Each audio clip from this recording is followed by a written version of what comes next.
Namaste children. We are going to see about the grade 8 geography chapter.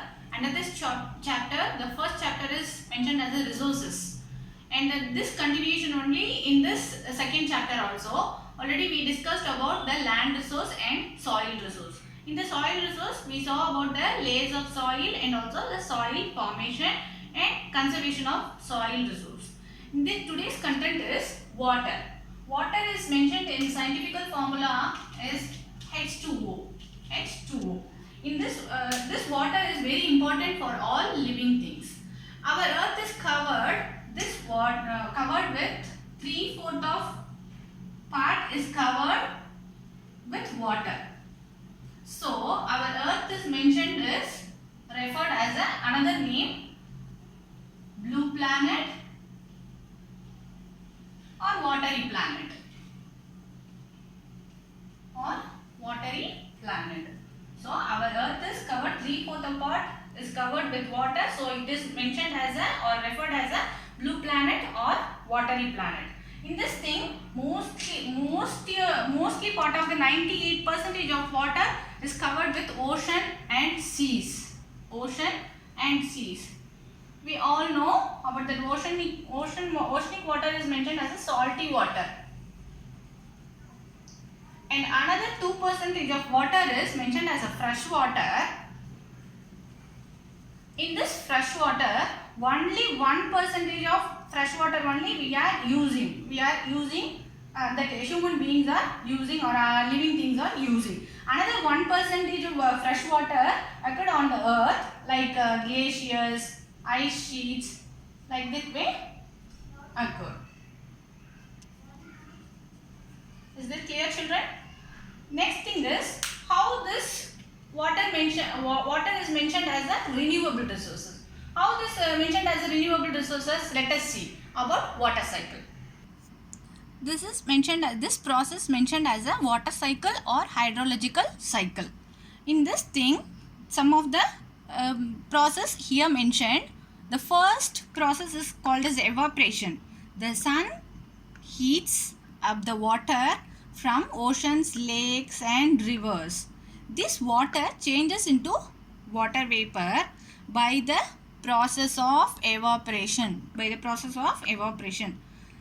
As the water vapor rises up and into the air, it starts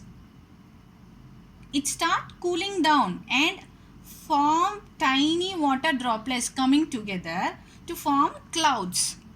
It is called as a condensation.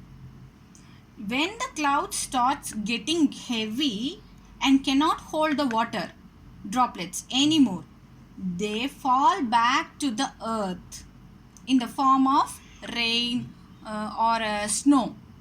This process is called as a precipitation. And the next thing is this precipitation or snow, this run off as rivers, lakes into the oceans. Again the sun heats up the water. Again the process is forming the cyclic way. So it is mentioned as a water cycle.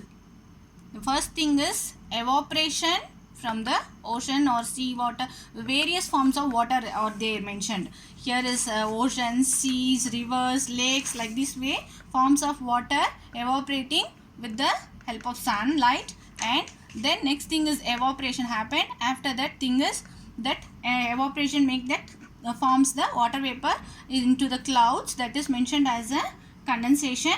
Then it's cooled down, again it comes as a rainfall, that is mentioned as a precipitation. Again this collection, this is a cyclic way, so it is mentioned as a water cycle or hydrological cycle.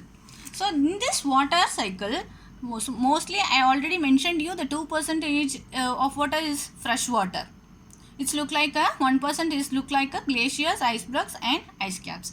Less than only 1% of earth water is for our consumption, means living beings consumption. So this the water resource is very important. So we should conserve these water resources with some methods.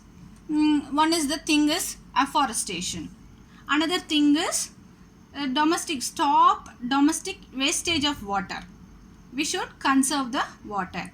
And also we should adopt efficient irrigation methods. Do you agree these things?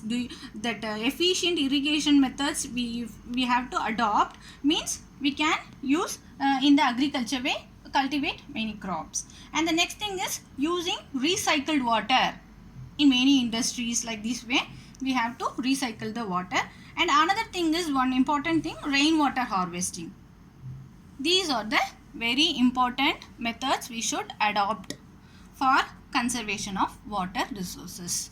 I hope you all understand this topic. Thank you, children.